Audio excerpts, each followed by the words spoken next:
Yuki Kawamura stands at just 5'7", making him the shortest player currently in the NBA and one of the shortest in the league's history. In a sport dominated by towering figures, Kawamura's presence is both a rarity and a testament to his exceptional skill and determination. His journey to the NBA is nothing short of remarkable, having bypassed the traditional American basketball pipeline of high school and college play. Instead, he honed his craft in Japan, where he quickly made a name for himself with his dazzling playmaking abilities and fearless approach to the game. Kawamura's performances on the international stage, particularly during the FIBA World Cup and the Olympics, showcased his ability to compete against top-tier talent. His agility, court vision, and basketball IQ allowed him to stand out, even when matched up against players significantly taller and more physically imposing. These attributes caught the attention of NBA scouts, leading to an opportunity with the Memphis Grizzlies. Despite the odds stacked against him, Kawamura's story resonates with fans worldwide. His journey serves as an inspiration, proving that heart, skill, and determination can overcome physical limitations. As he continues to adapt to the NBA's pace and physicality, many are eager to see how far this underdog can go in redefining what's possible in professional basketball. Unlike any international players who transitioned to the NBA through the US college system, Kawamura's path was entirely homegrown. He emerged as a basketball prodigy in Japan, leading his high school team to consecutive national championships. At just 16, he became one of the youngest players to turn professional in the Japanese B-League, showcasing his readiness to compete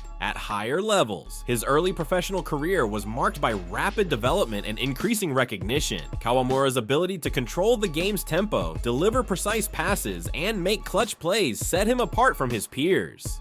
His performances didn't go unnoticed, earning him accolades and solidifying his reputation as one of Japan's most promising talents. By choosing to develop his game domestically, Kawamura not only challenged the conventional route to the NBA, but also highlighted the growing competitiveness of Japanese basketball. His success story underscores the importance of diverse developmental pathways in the global basketball landscape. The 2023 FIBA World Cup was a defining moment for Kawamura. In a game against Finland, Japan was considered the underdog, facing a team led by NBA All-Star Lauri Markkanen. Trailing by 13 points in the fourth quarter, Kawamura orchestrated a stunning comeback, scoring 25 points and leading Japan to a historic 98-88 victory, their first ever win against a European team in the World Cup. His performance was not just about the points. It was about leadership, poise under pressure, and the ability to elevate his team's play. Kawamura's clutch shooting and playmaking in the final minutes captivated fans and analysts alike, earning him international acclaim. This game served as a turning point, propelling Kawamura into the global spotlight and reinforcing his potential to succeed at the highest levels of basketball. It also demonstrated that determination and skill could bridge the gap between physical disparities on the court. At the 2024 Paris Olympics, Kawamura faced one of his toughest challenges yet, leading Japan against host nation France, a team stacked with NBA talent including Rudy Gobert and Victor Wembanyama. Despite the daunting matchup, Kawamura delivered an extraordinary performance, scoring a career-high 29 points, along with 6 assists and 7 rebounds. His fearless play kept Japan competitive throughout the game, which ultimately ended in a narrow 94-90 overtime loss. Kawamura's ability to penetrate the defense, create scoring opportunities, and maintain composure under intense pressure showcased his growth as a player. Even in defeat, his performance was lauded as one of the standout individual efforts of the tournament. This game further solidified Kawamura's reputation as a player who thrives in high-stakes situations, capable of challenging the world's best despite physical limitations. His Olympic showing was a testament to his resilience and skill, earning him admiration from fans and peers worldwide. Returning to the Japanese B-League after his international exploits, Kawamura continued to impress. He achieved the rare feat of winning both Rookie of the Year and Most Valuable Player in the same season, leading the league in assists and guiding his team to a successful campaign. His dominance in the league was characterized by his exceptional court vision, quick decision-making, and ability to control the game's flow. Kawamura's performances not only elevated his team's play, but also increased the league's visibility and competitiveness. These achievements underscored his readiness for the next challenge and caught the attention of NBA scouts, paving the way for his eventual signing with the Memphis Grizzlies Grizzlies. His joining the Memphis Grizzlies on an Exhibit 10 contract, Kawamura entered the NBA preseason with much to prove. Despite limited playing time, he quickly made an impact with his exceptional playmaking abilities. In a game against the Indiana Pacers, he recorded 10 points and 7 assists, showcasing his knack for creating scoring opportunities and energizing the offense. So now here's the flip side of the fairy tale. While Yuki's preseason was filled with highlight reels and jaw-dropping assists, the transition into the actual NBA regular season has been, well, brutal. But reality in the NBA hits different, and for Yuki, it hit hard. He's averaging just 1 point per game. Let that sink in, 1 single point. But before anyone gets too harsh, you've got to understand the context. Most of his minutes come in garbage time, under 3 minutes a night, often when the game's already decided. It's not exactly prime time to showcase your full game. Still, the numbers are what they are, and they're not pretty. He's shooting 26% from the field and 18% from beyond the arc. Ouch. For a point guard in today's NBA, especially one who's built like a water bottle compared to the rest of the league, you have to be able to score. If you're not a scoring threat, defenses relax. They sag off. They clog passing lanes. Your magic? It disappears. And that's what's happening. The scouting reports are out. Everyone knows Yuki's going to pass. He's not going to take it strong to the rim. Not with 7-footers camped out in the paint. So defenses are daring him to shoot. And right now, he's just not making them pay. Even the few times he's had open looks, the shot just isn't falling. The release looks good, the mechanics are there, but the ball. Clank City. So now, the doubters are circling. Was preseason just a fluke? Is he just a G League lifer in the making? Is this a marketing stunt gone wrong? People are whispering, forums are filling up. But the Grizzlies made a bold move. They upgraded his two-way deal to a full-on standard NBA contract. That means they believe in him. That means they see something more than just cute passing and overseas highlights. Still, the question lingers in the air like a missed floater. Can he survive long-term in a league this brutal? Now, while the NBA spotlight has been a bit too hot so far, the G League, that's where Yuki's magic is alive and well.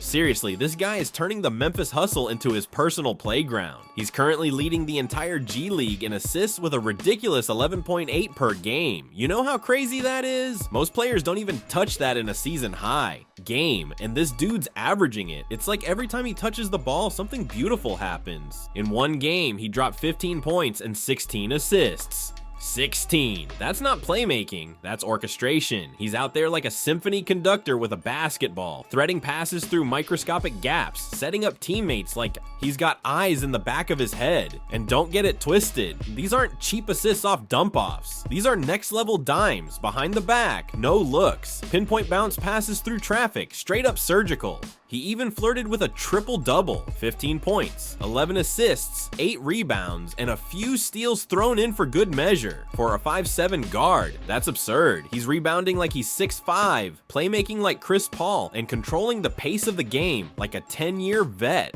If there was any doubt about his basketball IQ or leadership, this ended it. But, and this is a big but, the scoring issue still won't go away. Despite all that magic, he's only shooting 27% from the field, same from 3. That's the elephant in the room. He's not capitalizing on his open looks. He's still hesitant when defenders dare him to score, and at some point, that hesitation becomes a liability. The good news? There's hope. In Japan, across 144 pro games, he shot 42% from 3. During the Olympics, 41% on 11 attempts per game. That's a lot of threes. So we know he can shoot. The stroke is real. He's just in a slump right now, trying to adjust to the deeper line, faster defenders, and different rhythm of the American game. And let's not forget, he said in an interview that he takes 600 threes a day. That's obsessive Kobe Bryant level work ethic. You don't shoot that much unless you're preparing for war. So yeah, the shots aren't falling yet, but if anyone's going to grind their way into rhythm, it's Yuki. Alright, so here's the part that shocks everyone. Yuki Kawamura is actually holding his own on defense. I know what you're thinking. There's no way a 5'7" guy can survive on defense in the NBA. He's going to get posted up into oblivion. But nope, that's not what's happening. This dude is scrappy, he's gritty, he's got that Patrick Beverly energy, you know, the guy who's always in your face, making your life miserable even if he gives up 6 inches in height. Yuki, moves his feet like he's on fast forward. He fights over screens. He contests shots. He's picking pockets, diving for loose balls, and just being an overall pest. You can't teach that kind of motor, and Memphis fans, they eat that up. This is grit and grind country. They don't care if you're not dropping 30 a night. They want to see hustle. They want to see a guy who'll bleed for the jersey. And Yuki's been giving them that. He's constantly trying to strip the ball on drives. He's got solid defensive instincts in the passing lanes. He's not afraid to take a hit or switch onto a bigger guard. Now look, he's never gonna be a lockdown guy against elite scorers. Let's be real, but what he lacks in size, he makes up for in smarts and effort. He's not backing down. He's in your grill from the moment you bring the ball up. And for a guy everyone assumed would be an automatic mismatch, that's a statement. And here we are. The $1 million question. What's next for Yuki Kawamura? Can he carve out a real career in the NBA? Or is this just a heartwarming side story that ends in a thanks for the memories moment? Let's not sugarcoat it. The odds are long. The Memphis Grizzlies are not some rebuilding team that can throw minutes at developmental guys. They've got Ja Morant, Desmond Bane, Marcus Smart. That's 3 all-NBA caliber guards. Even their backups are NBA ready. This isn't a team looking for a Cinderella story. They're trying to win now. So where does Yuki fit? That's the tension. That's the drama. He's got NBA level passing vision. He's got elite leadership skills. He plays with the heart of a lion. But can he score? Can he become enough of a threat that defenses have to respect him? Here's the hope. If he regains his shooting touch, the one we saw in Japan, the Olympics, and FIBA, then things get real interesting. He becomes a viable backup guard, a spark plug off the bench, a tempo changer who comes in, drops 8 assists in 15 minutes, hits a timely 3, and annoys the crap out of your best scorer on defense. If not, there's always Europe, where short guards dominate. If he ever leaves the NBA, there are EuroLeague teams ready to throw a bag at him the second he becomes available.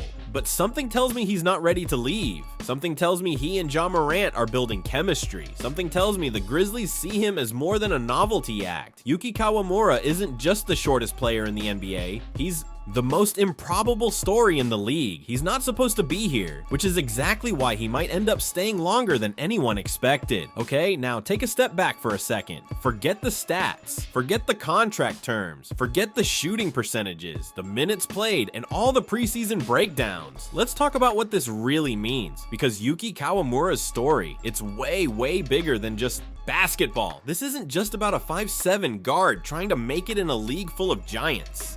This is about possibility. This is about proving that the rules people write about size, about background, about where you're supposed to come from, don't actually matter when you have the vision to see something bigger and the guts to chase it. Yuki's story is hitting people on an emotional level, not just because he's fun to watch, but because he represents everyone who's ever been underestimated. Think about it. How many kids have heard you're too small, or you're not strong enough, or you'll never make it out of your country to go pro? Millions. And here comes Yuki. No US training, no D1 basketball, no blue chip recruiting, nothing handed to him, doing the impossible. He is the living, dribbling, passing proof that you don't need to fit the mold to break through. And it's not just fans and kids watching from the sidelines either. NBA front offices are watching. European teams are watching. Youth coaches in Asia, in Africa, in South America, they're seeing what's happening. Suddenly they're thinking, if Yuki can do this, why not my guy? He's pushing the entire global basketball narrative forward, not just for Japan, but for every non-traditional hoop market. He's breaking stereotypes with every bounce.